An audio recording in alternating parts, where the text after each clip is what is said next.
Assalamualaikum warahmatullahi wabarakatuh. Salam guru penggerak, tergerak, bergerak, menggerakkan. Bapak Ibu Guru, berjumpa lagi dengan saya Yekti Ageng Lestari, calon guru penggerak Angkatan 8 dari SD Negeri Jolo 2, Kabupaten Gunung Kidul, Daerah Istimewa Yogyakarta. Pada kesempatan kali ini, saya akan memaparkan tugas koneksi antar materi yang berkaitan dengan pemimpin dalam pengelolaan sumber daya. Berikut adalah tujuan pembelajaran khusus yaitu CGP mampu menghubungkan materi modul ini dengan modul-modul yang didapatkan sebelumnya. Panduan pertanyaan. Buatlah kesimpulan tentang apa yang dimaksud dengan pemimpin pembelajaran dalam pengelolaan sumber daya dan bagaimana Anda bisa mengimplementasikannya di dalam kelas, sekolah, dan masyarakat sekitar sekolah. Jelaskan dan berikan contoh bagaimana hubungan pengelolaan sumber daya yang tepat akan membantu proses pembelajaran murid menjadi lebih berkualitas. Berikan beberapa contoh bagaimana materi ini juga berhubungan dengan modul lainnya yang Anda dapatkan sebelumnya selama mengikuti pendidikan guru penggerak. Dan yang terakhir adalah ceritakan pula bagaimana hubungan antara sebelum dan sesudah Anda mengikuti modul ini serta pemikiran apa yang sudah berubah di diri Anda setelah Anda mengikuti proses pembelajaran dalam modul ini. Pemimpin pembelajaran dalam pengelolaan sumber daya adalah seorang pemimpin yang menerapkan pendekatan berbasis kekuatan atau aset dengan memanfaatkan sumber daya yang ada di sekitarnya untuk menggali potensi yang dimiliki dalam menunjang proses pembelajaran. Cara saya mengimplementasikannya, yang pertama dalam lingkungan kelas, saya akan memanfaatkan ruang kelas dengan sarana prasarananya.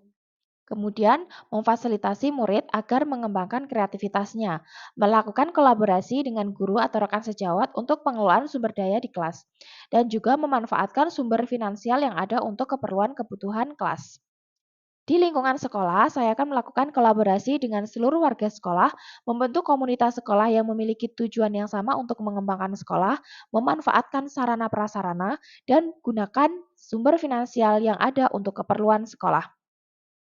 Untuk lingkungan sekitar sekolah, saya akan membangun relasi dengan masyarakat sekitar sekolah, kemudian juga bekerja sama dengan orang tua atau wali murid, bekerja sama dengan pihak luar seperti lembaga kesehatan, kepolisian, dinas pendidikan, dan lain sebagainya, dan ikut berpartisipasi mengembangkan kebudayaan wilayah sekitar sekolah. Pengelolaan sumber daya yang tepat akan membantu proses pembelajaran murid menjadi lebih berkualitas. Terdapat 7 aset atau modal utama yang dimiliki sekolah untuk dapat mengembangkan sumber daya yang ada, yaitu modal manusia, modal fisik, modal sosial, lingkungan atau alam, finansial, politik, modal agama, dan juga budaya. Jika 7 modal atau aset tersebut dikelola dengan baik, maka akan membantu proses pembelajaran murid menjadi lebih berkualitas dan tentunya berpihak pada murid. Berikut adalah contoh penerapannya dalam 7 aset atau 7 modal. Yang pertama, modal manusia. Kepala sekolah dan guru yang menjalankan nilai dan perannya sebagai pemimpin, serta memaksimalkan pengetahuan dan keterampilannya dalam mengajar akan membuat pembelajaran menjadi lebih berkualitas hingga meningkatkan prestasi belajar murid. Dalam modal fisik, sarana dan prasarana, serta seluruh ruangan di sekolah, jika dikelola dengan baik, akan menunjang kegiatan belajar mengajar sehingga kualitas pembelajaran dapat meningkat.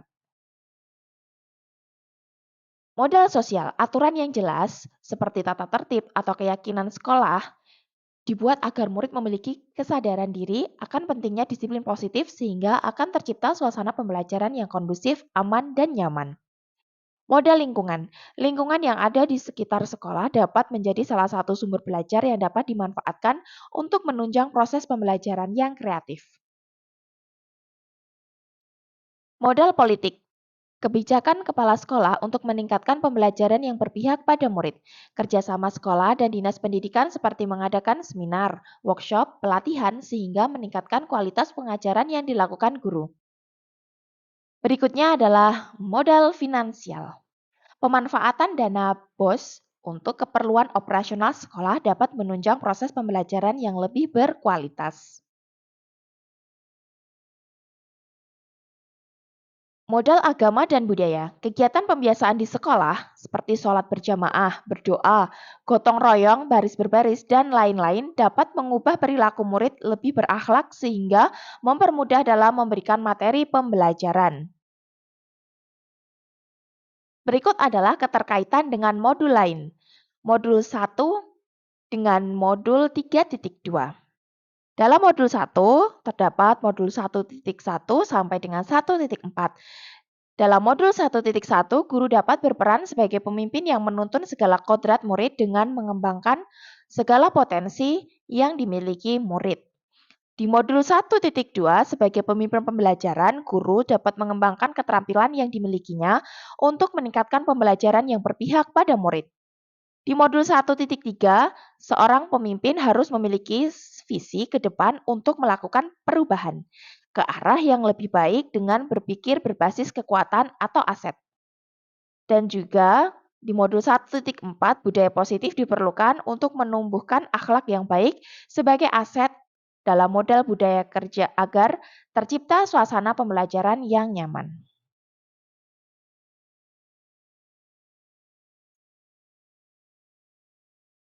Budaya positif diperlukan dalam menumbuhkan akhlak yang baik sebagai aset dalam modal budaya agar tercipta suasana pembelajaran yang nyaman. Keterkaitan dengan modul lainnya, di sini adalah modul 2 dengan modul 3.2. Dalam modul 2.1, guru dapat menerapkan pembelajaran yang berdiferensiasi sesuai dengan kebutuhan belajar murid sehingga dapat memaksimalkan potensi atau sumber daya yang ada pada diri murid.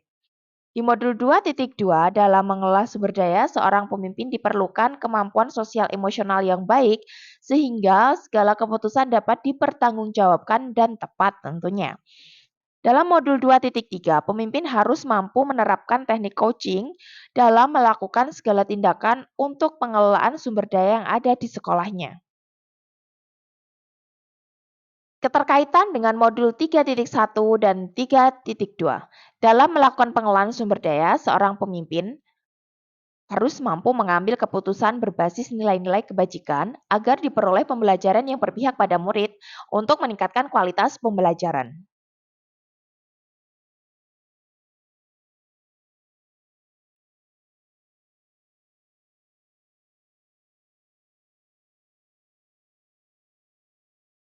Pemahaman konsep sebelum dan sesudah mempelajari modul 3.2. Sebelum saya mempelajari modul 3.2, saya hanya berpikir aset adalah segala sesuatu yang berubah bentuk fisik saja, yang ada di lingkungan sekolah, serta lebih banyak berpikir kekurangan atau masalah yang ada di sekolah saja tanpa berusaha mencari solusinya.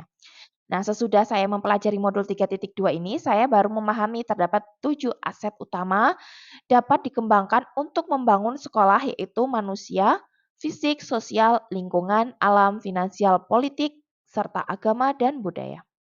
Seorang pemimpin harus memiliki pendekatan berpikir berbasis aset atau kekuatan untuk mengembangkan potensi yang dimiliki sekolah tersebut. Pemikiran yang sudah berubah dalam diri saya setelah mempelajari modul 3.2 yaitu terdapat 7 aset utama dalam pengelolaan sumber daya di sekolah. 2, guru sebagai aset utama di sekolah harus memiliki kreativitas dan inovasi dalam mengelola sumber daya yang ada agar dapat mewujudkan pembelajaran yang berkualitas. 3, murid yang heterogen dapat menjadi aset jika diberikan pembinaan yang tepat. Dan yang terakhir adalah gunakan pendekatan berbasis kekuatan atau aset, bukan pendekatan berbasis masalah atau kekurangan. Terima kasih telah menyaksikan video ini, semoga bermanfaat. Assalamualaikum warahmatullahi wabarakatuh.